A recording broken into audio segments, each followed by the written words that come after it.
Welcome to the Unith Ltd investor webinar. On the Zoom today, we have Executive Director Scott Myson, Chairman Sytze Voulon, Rakan Slayman, who is General Manager of Digital Humans and Product, and Ivan Dumonjic, who is GM of B2B. The webinar should run for about 45 minutes, depending on questions. And I will pass the floor now to the gentleman to walk you through the story and the latest achievements. Sytze will start the slide pack. Sytze, do you see this? Good day, everybody. Also on behalf of everyone here at UNITH, a very warm welcome at this Q4 webinar, and thanks for taking the time and effort to join. During the last webinar, I think I said exciting times. I think I can reiterate that statement. Not only exciting times here at UNITH, but I think globally in the market that we are active in. I think today, more than ever, companies are looking at how can we integrate artificial intelligence in our day-to-day operations. And I think the real change in the past quarter is that where earlier companies were looking at how can we make use of artificial intelligence, digital humans, how can we use them on top of our existing processes. Businesses are changing. Businesses are realizing that the vast amount of large language models that are available means that they can reiterate the way they work.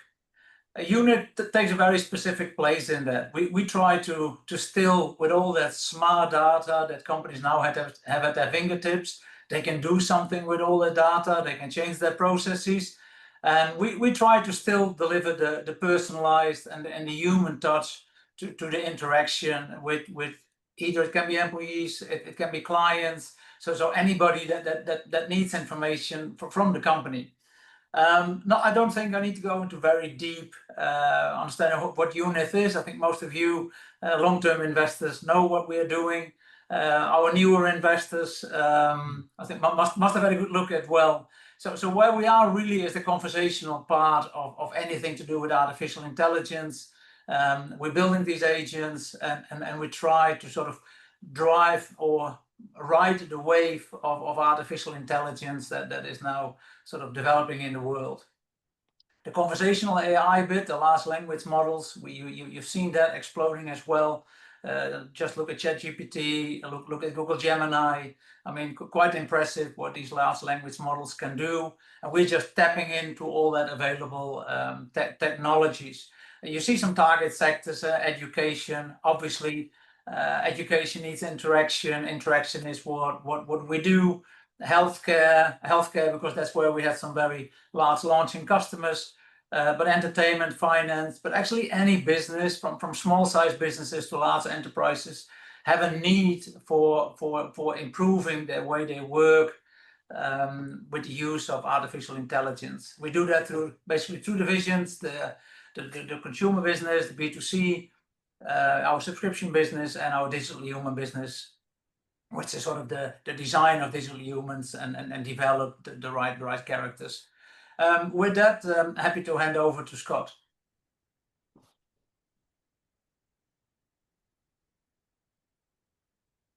I'll just go quickly over the corporate overview of UNITH. Currently, our market cap is sitting around 10.36 million with a share price of 0.007. As probably most are aware, we recently did a capital raising of $1.85 billion, which obviously increased the shares on issue. We also have some listed options, some current listed options that expire on the 31st of March, and some performance rights which are mainly go to, or they all go to our employees at UNITH. Now, part of that capital raising that we just completed, there are some options and some shares that will be put to resolution to shareholders for some unlisted options and a group of listed options which we need to comply once if they're approved, and we will apply for listing on the ASX. And then also the directors will participate in that placement as well, which is part of the resolution, which the directors are putting in $100,000. As you'll see, there's the top 5 shareholders there. For those that are aware, we've just released our new website where there's a new top 20 on there post the capital raising. So that will give more of a detail on who participated and what the top 20 looks like at this point in time. But the top 20 holds around about 36% of this issue capital. Next slide, thanks, Rakan. So Q4 25 financial highlights. So this quarter was the best quarter that UNITH has had for the last 3 years. Our cash receipts, our total cash receipts for the quarter amounted to 1.6 million, which was 19% up from compared to last quarter. And if you compare that with the quarter this time last year in Q4 financial 24, it's up 31%. So you can really see that the drive in what we're doing is increasing in the sales in both the subscription division and the digital human division. With that, we've had a total for the financial year of 2025 of 5.3 million, which again is up 7.6% on those from last year. As I mentioned, this is the highest quarter that we've had for the last 3 years since the digital human technology has been deployed. So I just want to reiterate that although we have 2 distinct divisions, being the digital human division and the subscription division, about 60 to 70% of the revenue derived from the subscription division is used with the digital human technology. So with that, it's a growing trend. So post the capital raising, we've got a pro forma cash balance of around $2.2 million before costs. And as you will see, the net operating outflows have decreased down to 140,000 for the quarter. Now we've taken George, who has just been announced as the CFO. George and I have worked hard in the last 6 to 9 months to really look at what cost savings we can look at throughout the whole business to really drive not just the revenues, but on the cost side to deliver and really focus towards cash flow positive. So overall, the 2025 was a great financial year, and 26 we're going to extend that, increasing the revenues, and we're really looking at that cost savings on the operating side. So I'll hand over to Rakan now. Thank you, Scott.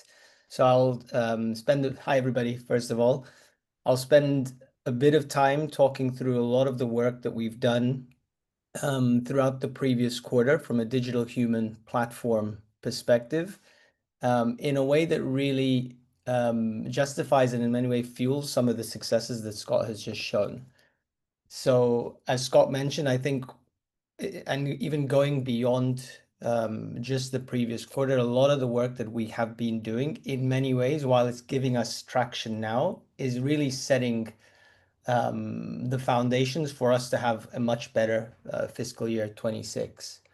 So what I'll spend some time talking through are specifically some of the product initiatives that we've been working on throughout just the previous quarter, which have, let's say, the objective of 1, securing new business, new customers that we work with; 2, making existing customers that are already using and paying for the digital human platform, making them successful and growing with them; Three, and this is very key to our growth strategy for fiscal year 26, enabling partners to be able to extend our arm and grow with us as well.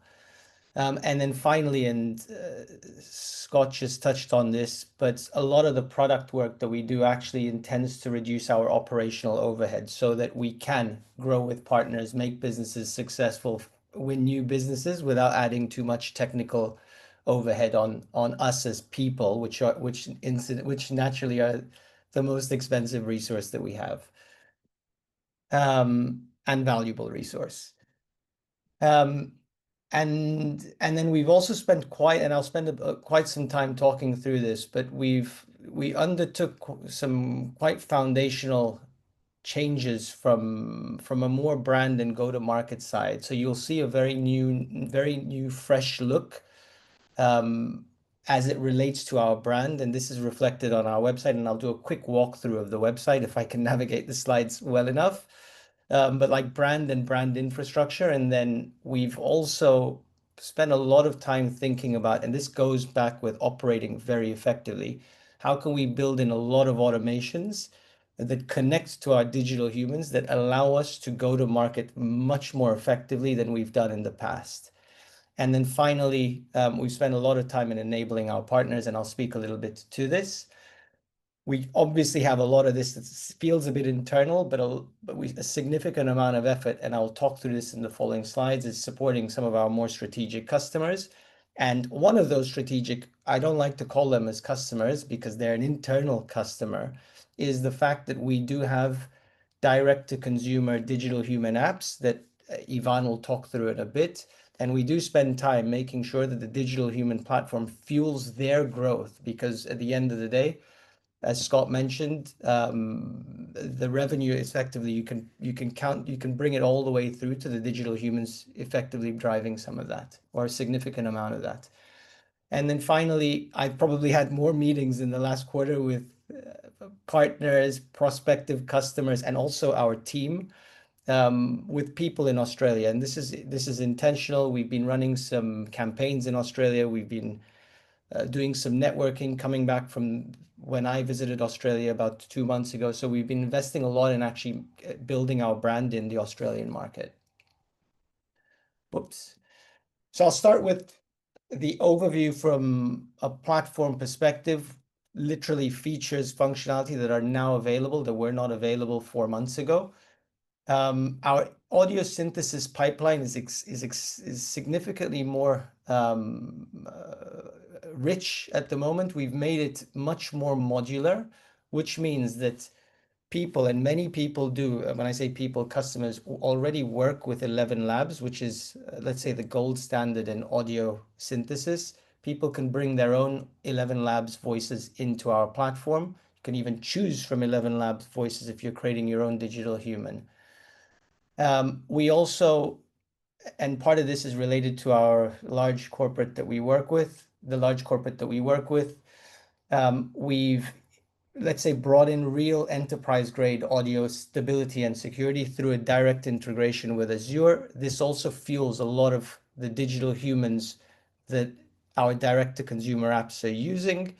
And this is because our direct to consumer apps are globally, so they have usage from all over the world, and we need a very stable, very fast way of delivering audio to the users.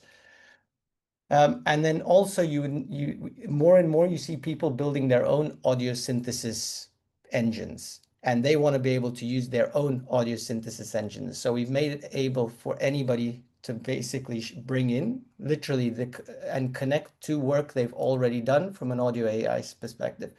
And I look at this as it complements this ability to bring your own face, to bring your own knowledge, to bring your own workflows. You can bring your own voices very easily in the platform. Time and time again, we've seen people using digital humans quite happy, but kind of saying, we have a bit of a problem. Like, I don't actually know. It feels like a black box. What are people talking to the digital human about? We've launched an alpha version of our conversational logs app, which means anybody can find the digital human, and go to a specific moment in time and see literally word for word what the conversation looks like in a way that is protecting the privacy of the user speaking to the digital human. I say anybody, this is a premium feature, so let's say our customers actually have access to this, paying customers have access to this. We've also introduced conversational prompt templates. A lot of the feedback that we've had is not everybody is as skillful as you guys when it comes to designing the conversation in conversational AI. So we've made it very easy now that when people get started, they can select from a drop down, I want this digital human to act as a sales specialist, and you'd get an out of the box, ready to go digital human that can act as a sales specialist for your product. We also, and this is very much connected with a lot of the stuff on our current website, but our digital humans are now very well connected to third-party applications.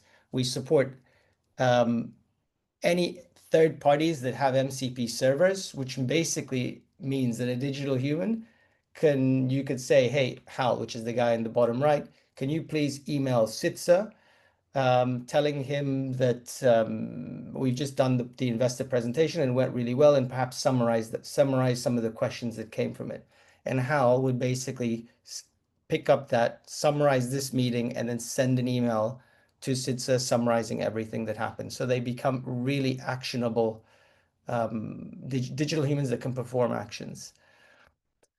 Again, it might seem simple, but it was one of the things that lots of people were asking us about, is like, we would like to be able to easily change the background of a digital human to put it more in character, and make it more represent the role of the digital human. So we've added this functionality. Again, it's a premium feature that's available for API users to easily change the background. And then finally, and this is something Ivan will mention a little bit before, but we've now, let's say, properly productized the ability to make digital humans extremely operationally efficient by leveraging what's called a semantic cache. In simple words, this means if a digital human has lots of conversation, it gets very, very cheap to actually operate the digital human, and very, very fast. Switching away from what we've done to what we are doing and plan to do. In many ways, when I look at our platform that we have now, it really does feel, I would call it like feature complete, right? It covers 80% of the stuff that we see time and time again. And the digital humans can do all of the things that people want them to do.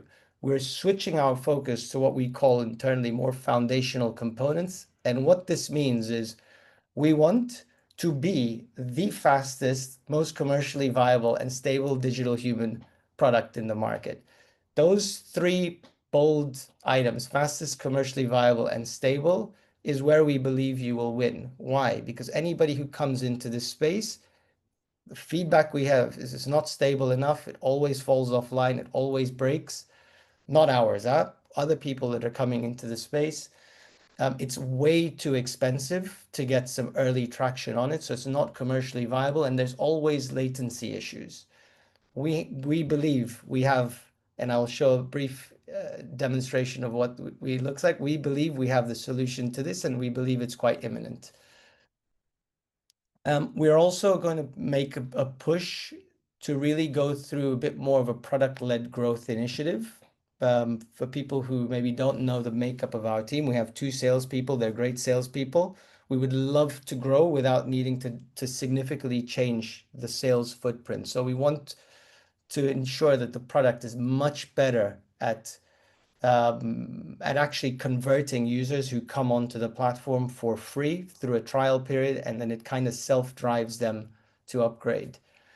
We've also, and I've just seen, I spent a lot of time reading some of the research and development work that we do that is much more low level, but we are wrapping up a lot of this stuff because we're planning to give our digital humans a facelift so that they look better. Just to bring us up a notch on that front. And then finally, and this is something we plan to launch soon, is a standalone enterprise ready solution that really intends to target higher compliance use cases. So the big focus here is on truth. The big focus is on when a digital human says something, you can believe it. And this is the byproduct of some of the work we've done with some of our larger, more strategic customers to date. Finally, I'll try and play this. It's missing audio because I wanted to do some voice overlay on it. This is one of our favorite digital humans internally. We call her Aiko. This is me talking with her in this new proprietary streaming engine. You'll see that I type in, and you will see that when she responds, it's extremely, extremely fast. So here I'm saying, wow, yeah, you're really fast. She responds almost immediately. Thankfully, I'm proficient in providing fast and accurate responses.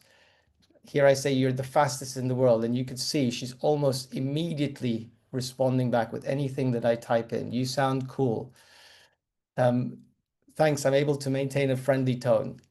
In this is a 30-second video. There's like 6 turns of conversation. It's almost immediately, and we're doing it in a way that's proprietary to UNITH. So all of this is actually our technology, and I go back with it's intended to be extremely fast and commercially viable, which means operationally efficient, which means a huge competitive advantage for us.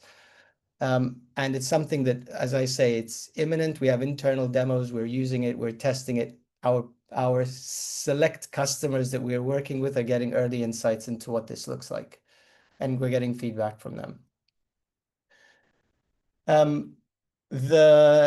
We've just launched a new website. I think we announced this. If we haven't announced this overnight, on my side, we will announce it today. We soft launched it on Monday just to get some early feedback on it, iron out some wrinkles.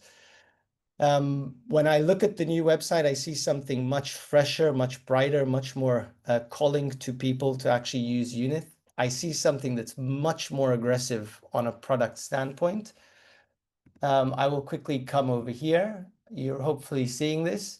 You will see that the digital human in many ways front and center in pretty much all of the pages that you go to. There's a digital human that is really there to drive usage. And what's really great about these digital humans, so for example, in the solutions page under lead generation, Zoe is sitting here, she's calling you to speak to her.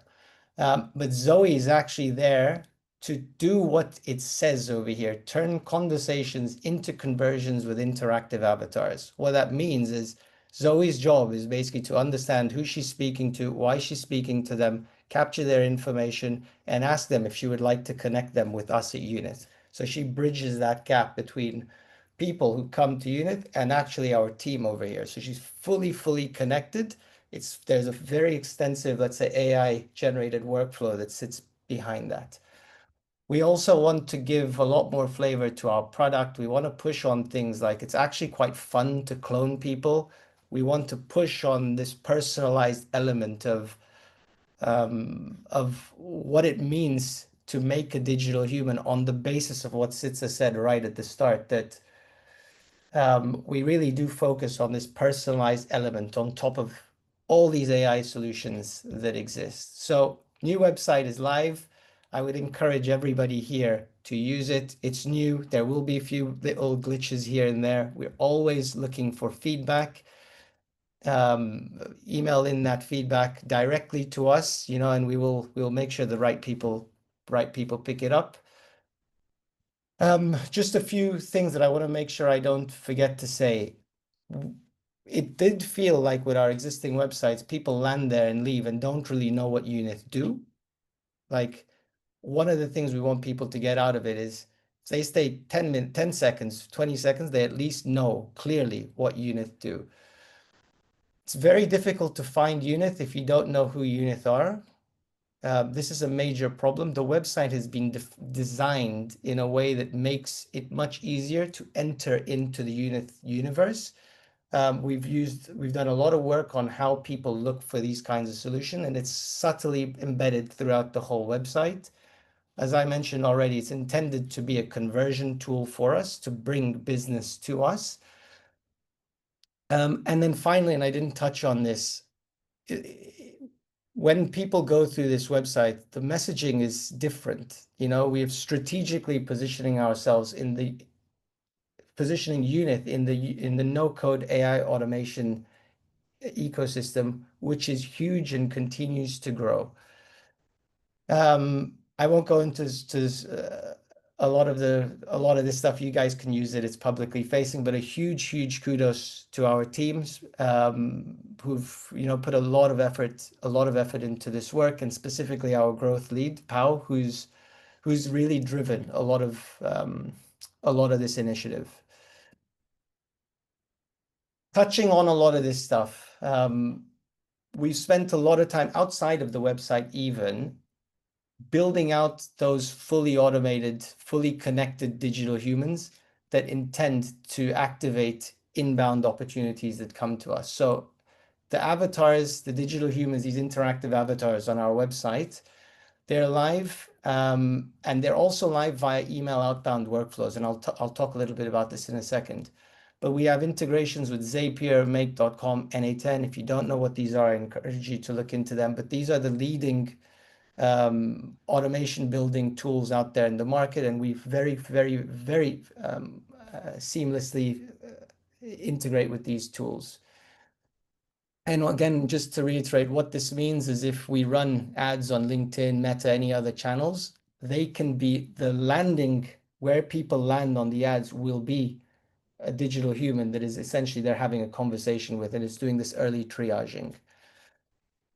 Just to paint the picture a bit, if I was to speak with Zoe, once you speak with her a little bit, you give her some contact information, what happens is this contact information could go to HubSpot, which is our CRM, could go to other CRMs, or Google Sheets, or wherever you want to store your customer database, goes into HubSpot, and then right after that, you get a notification in our internal tool, which is Slack, which says, hey, this person from this company is just registered after speaking with the digital human, and it notifies us internally, and then this person gets an automatic email that's created with a digital human inside it that they could then interact with. So it's a beautiful workflow, and it's really intended to showcase a lot of our functionality as well.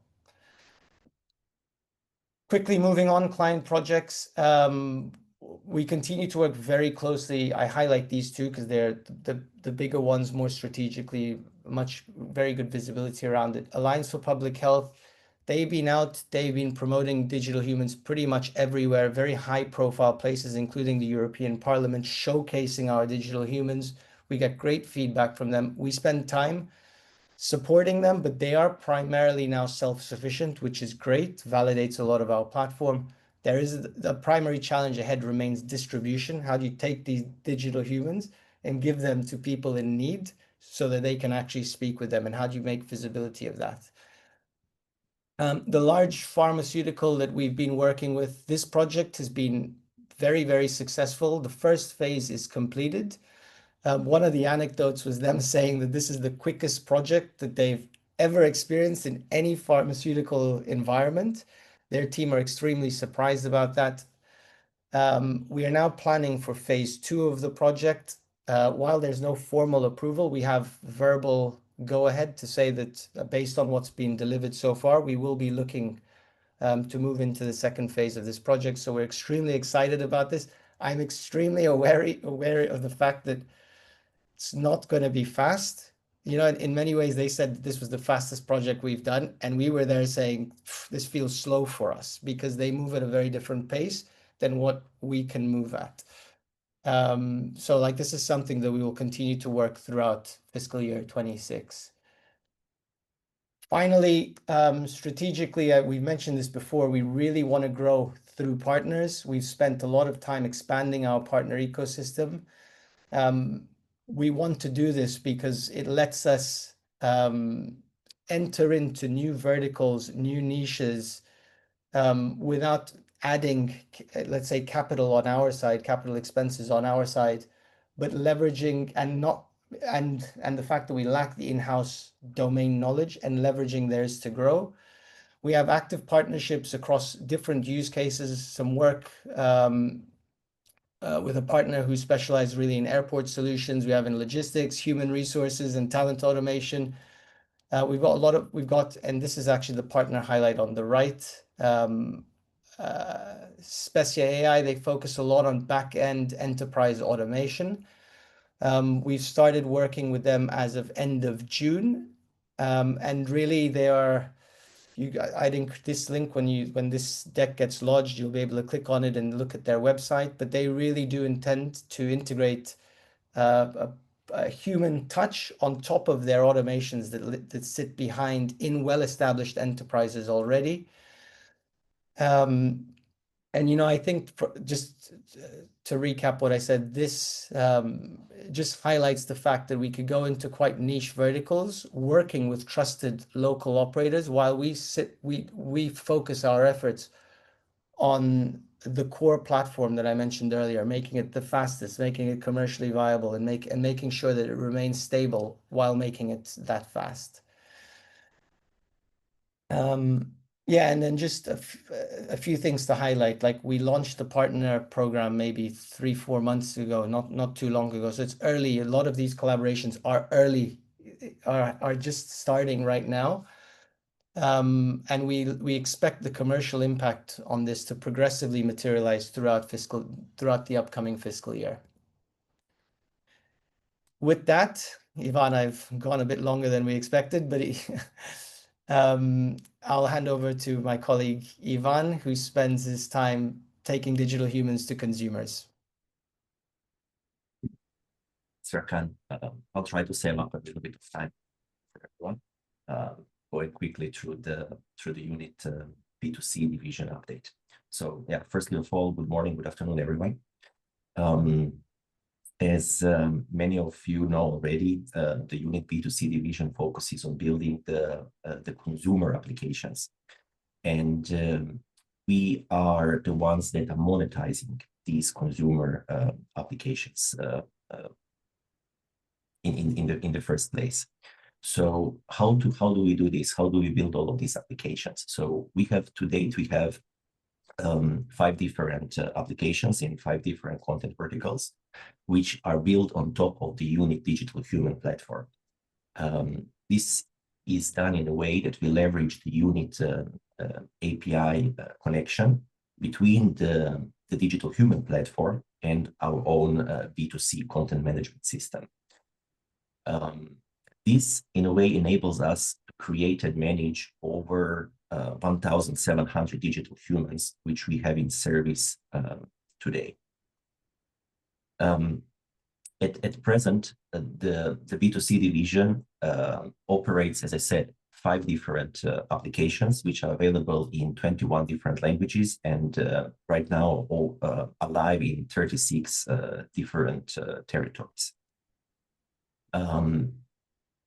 All of these applications are being brought directly in front of the customer through our in-house Google marketing activity.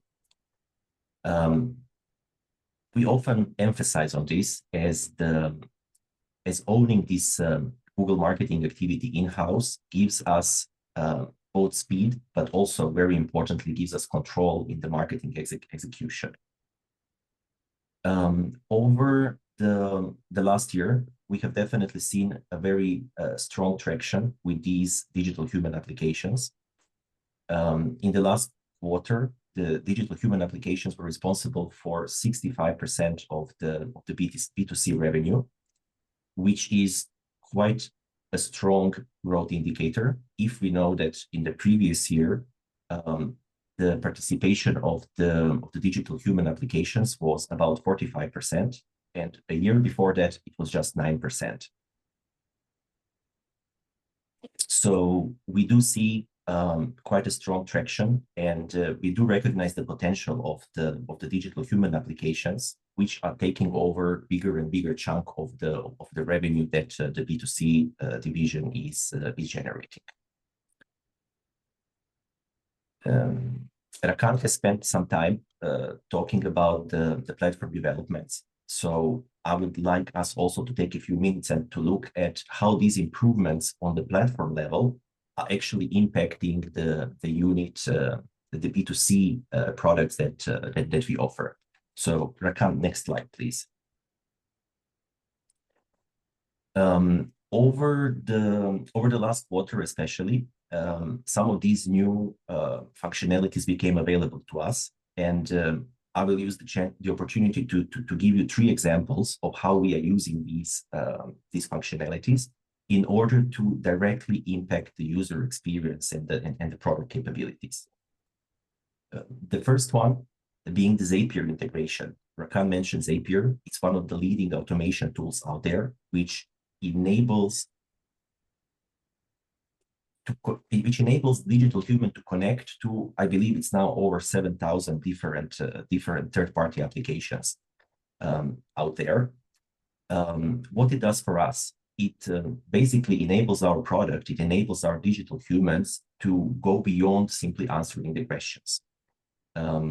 With this, by using the Zapier tool, we are now able to give the digital human ability to perform actions. When we look at how we use it in the product sense, well, a very good example is that we are now able to give additional, more meaningful and measurable user journey for the user. A good example is our kids stories product, which now supports measuring, for example, a progress. It supports unlocking personal achievements, so we can give a digital human control over things that are happening outside of the simple conversation, answering the questions which a user is asking to a digital human. Another good example is the upgrade of the voice providers library, which also Rakan mentioned. We have also implemented this functionality into the B2C products, and we are primarily using the new multilingual options, which are, at least in our experience, they are much better aligned with the regional languages, regional accents, and based on the consumer feedback, we believe that they provide much better cultural fit. As I mentioned before, our products are available in more than 20 languages across more than 30 countries. So this kind of localization is especially important in these international markets that we operate in. And finally, I would mention the last one, the semantic cache. It's though it's a very technical word, it's actually a platform. It's actually a functionality that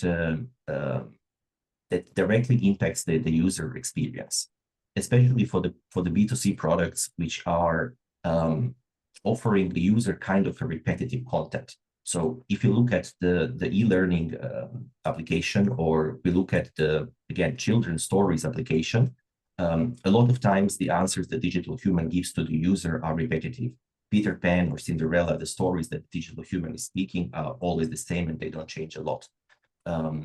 This functionality enables us both to save on the resources, save on the cost, being more cost effective when we are delivering the service, but it also directly impacts the user experience, because the answer that the customer is going to get from the digital human is going to be significantly faster than before.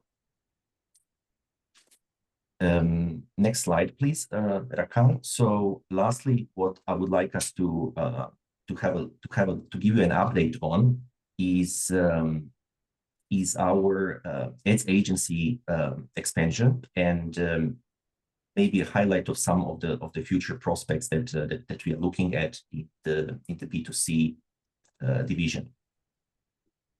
I believe in the last quarterly, or even the quarterly before, we also mentioned that alongside our product work, we are also exploring the expansion through different service models. The first one that came the most natural to us was the ads agency, or the marketing agency as a service offer.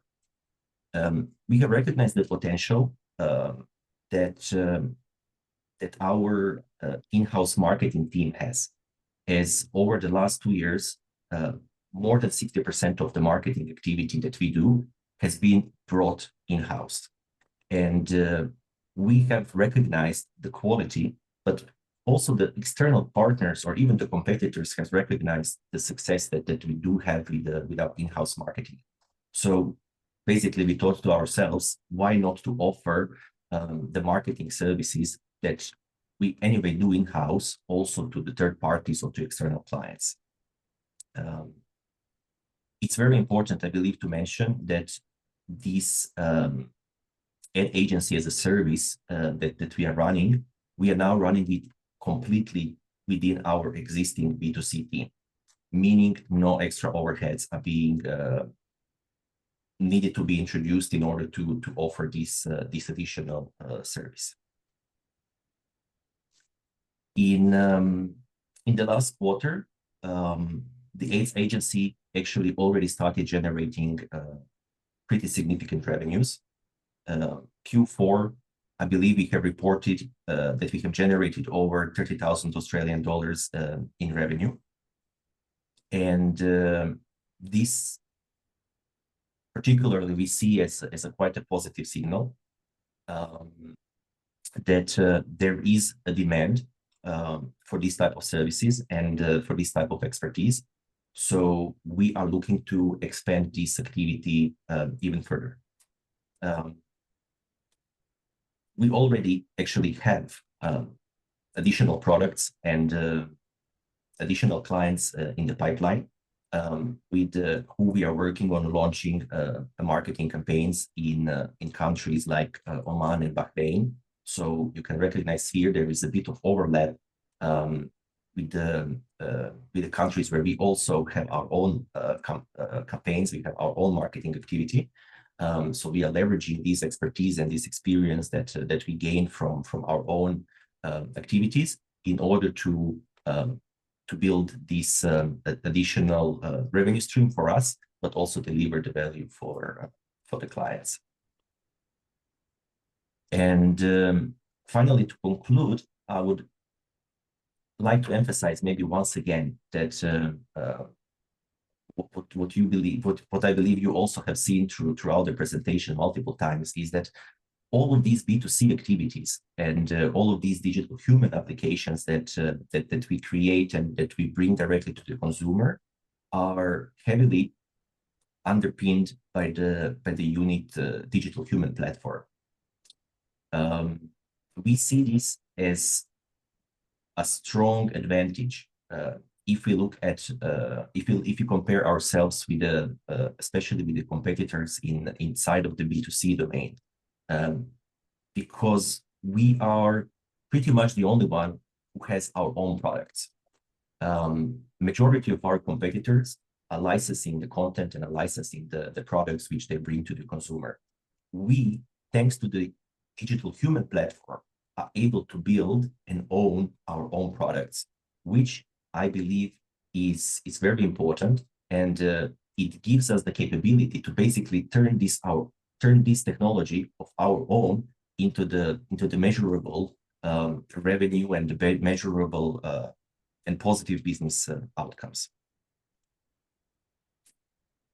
Thank you. I think that's all from my side. So we go back to I believe it's Scott now. All right, gentlemen, are we ready for some questions?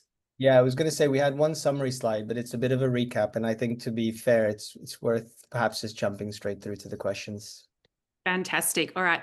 There's a few here directed to you, Rakan. So Mark has asked, Rakan, have the updates to our platform increased the sales conversion rate to existing and new customers? The simple answer is yes. I think in general, one of the pains with anything from a product development standpoint is what you do today, you realize the benefit in a few months' time. So a lot of the new things that come out, we're lucky our direct-to-consumer division get to immediately recognize the value, and then we spend time getting it adopted across our customers. So we expect to see the impact from now, essentially. Thank you. Secondly, what is our unique selling point of our TH platform compared to our competitors? How are we selling this in the marketplace? Very good question. I think we have this discussion almost every day. I would summarize where we win threefold. One is scale, the ability to create digital humans on demand. Second is connectivity. Most people who try and bring in live interactive avatars don't have them able to action and actually perform tasks. And then three, and this is a big one, and it comes back down to our operational efficiency, is that our pricing model is extremely commercially viable and competitive. And the reason why I say that is because of the way our system is set up, we really don't care how long a conversation is. So, and many use cases that our customers have, think of it like as training or an interview with, let's say, a digital human conducting an interview. They don't want to worry about the conversation being 5 minutes or 10 minutes, which is how everybody bills. The way we are set up, we say have a 1-minute conversation, have a 20-minute conversation is perfectly fine. We don't care about that. And that is a huge competitive advantage that we have. Thank you. Third question from Mark. Rakan, how do you intend to drive traffic to our new website?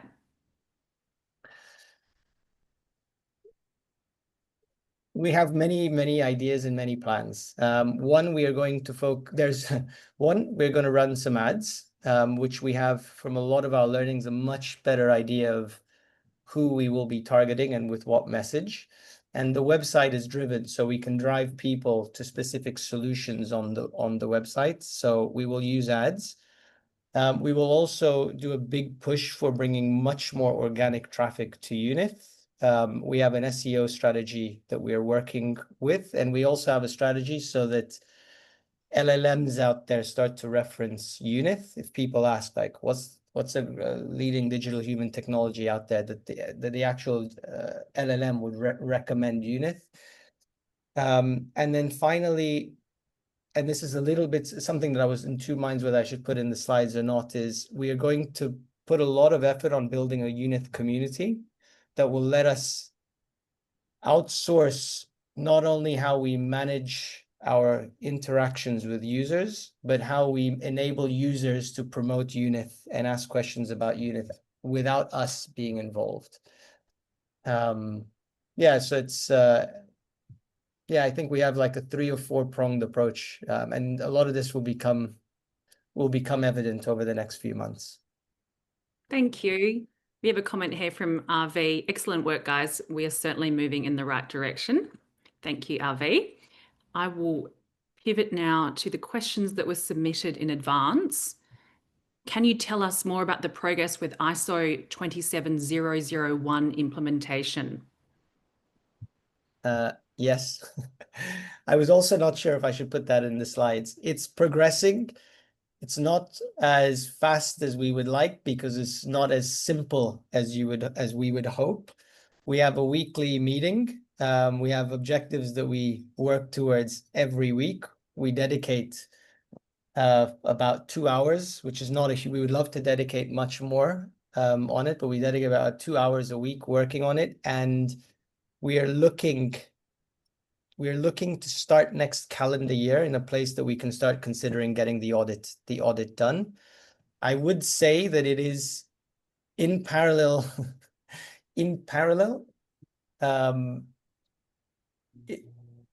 It's related to the phase 2 of the large corporate that I mentioned earlier, right? So it's kind of following a timeline that in many ways is influenced by what's coming out of the work that we're doing with the large pharmaceutical that we're working with. Fantastic. Thank you. UNITH seems to be employing more automations. Could you give me some examples? I'll reiterate it. I think going through our website now will show a lot of examples of the automations in place, because the digital humans there are intended to have an automation behind them.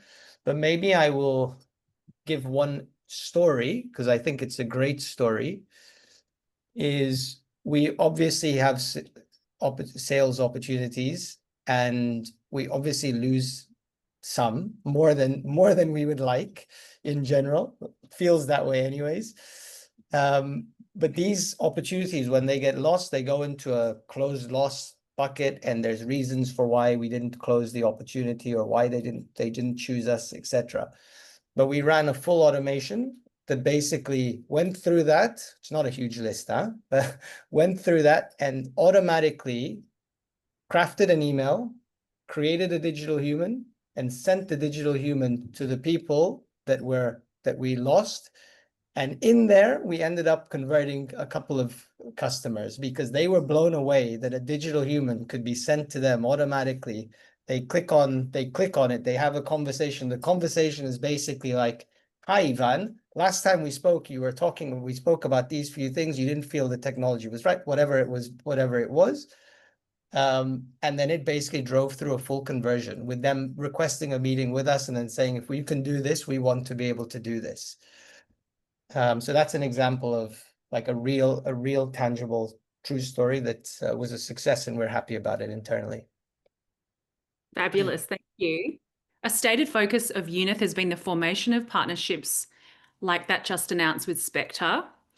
Are these genuine partnerships or are they UNITH client relationships? What sort of revenue streams could flow from these partnerships? They're genuine partnerships in that there is paperwork and an agreement in place between both organizations. We've invested time. This is where the time gets invested in making sure that both businesses share in many ways similar goals.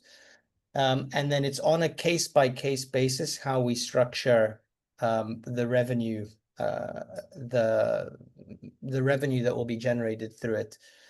But I see, let's say, where we discuss strategic partnerships, the way I see it is that there will be at least about $30,000 per client that's like generated per client that is added to that they have brought into the customer, to the UNITH ecosystem. Okay, so we see significant revenue associated with partners. Thank you.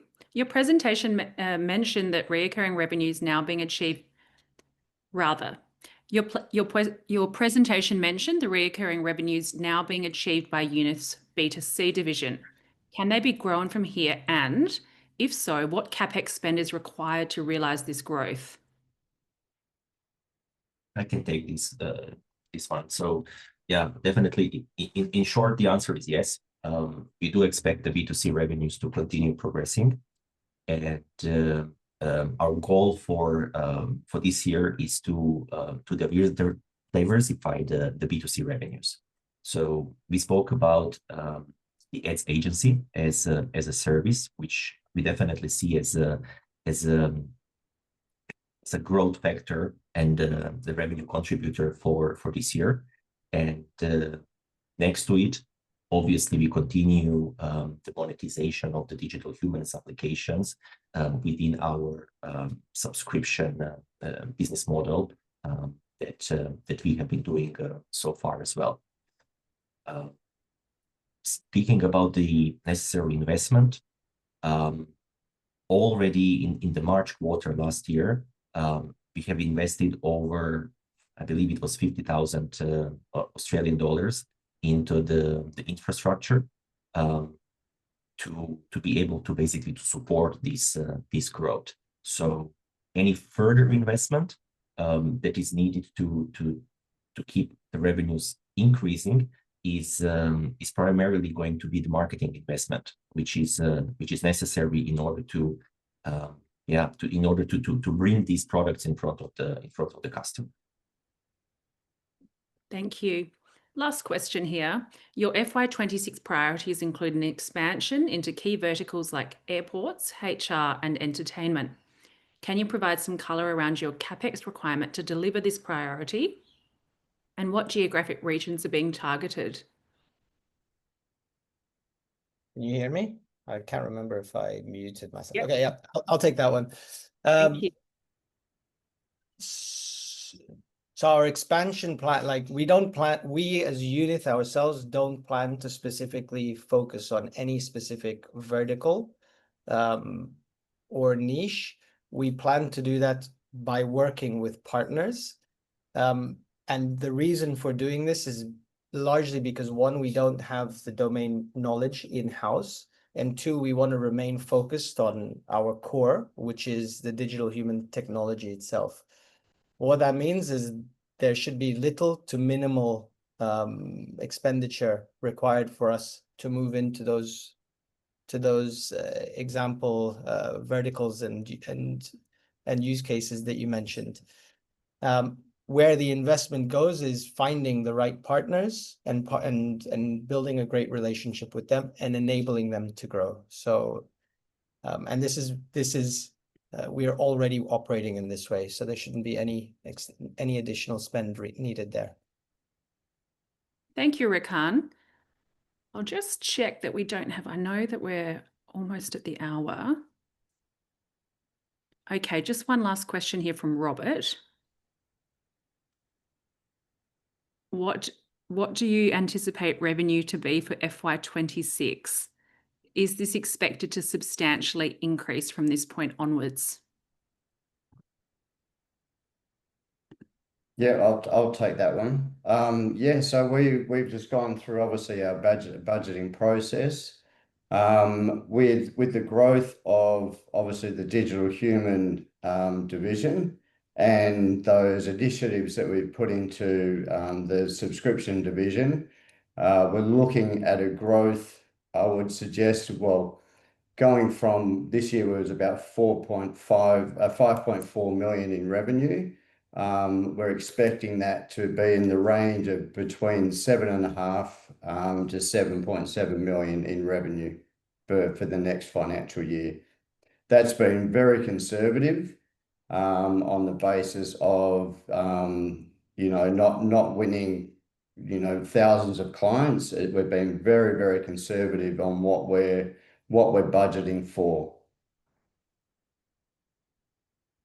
Thank you, Scott. Thank you so much, everyone, for attending. If you have any further questions, email me at julia@thecapitalnetwork.com.au. Thank you so much for your support and your interest in UNITH. We will now conclude the webinar.